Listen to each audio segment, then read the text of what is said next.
दोस्तों, अगर आप हमारे चैनल पर नए हैं तो आप हमारे चैनल को लाइक, शेयर और सब्सक्राइब जरूर करें। चलिए दोस्तों, कहानी शुरू करते हैं। बेटा बाप को एक अनाथ आश्रम छोड़ने आया था। साथ में बाप के सारे कपड़े और कुछ जरूरी सामान का बैग भी लाया था। बेटे ने अनाथ आश्रम के मैनेजर से सारी जरूरी बातें कर ली और बाप को वहीं पर छोड़कर जाने लगा। बेटा अभी अनाथ आश्रम के बाहर निकला ही था कि उसका फोन बजा। फोन उसकी पत्नी का था, जो दूसरी तरफ से पति को कह रही थी, वापस आने से पहले ससुर जी से कह देना कि किसी छुट्टी या त्योहार पर हमसे मिलने नहीं आएंगे तो भी चलेगा। आप वहीं पर खुशी से रहिए और हमें भी यहाँ सुख से जीने दीजिए। फोन रखकर बेटा वापस अनाथ आश्रम में जाता है। बेटे की नजर अपने बूढ़े पिता पर पड़ती है, जो अनाथ आश्रम के मैनेजर से हंस कर बातें कर रहे थे और काफी खुश भी लग रहे थे।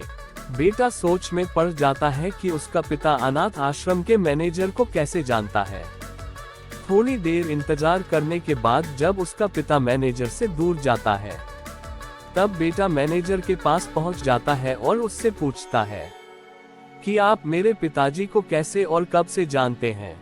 मैनेजर बेटे को बताता है, मैं तुम्हारे पिता को कई सालों पहले तब से जानता हूं जब वह अनाथ आश्रम में एक अनाथ बच्चे को गोद लेने आए थे। दोस्तों, कुछ समझ में आया? अब आप ही बताएं, सच में अनाथ कौन था?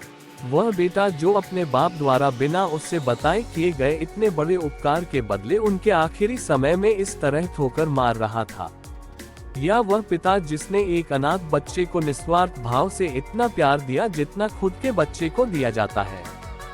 दोस्तों, अपने माता पिता की कदर करना सीखो, क्योंकि आप नहीं जानते होंगे कि उन्होंने आपसे क्या क्या छुपा रखा है।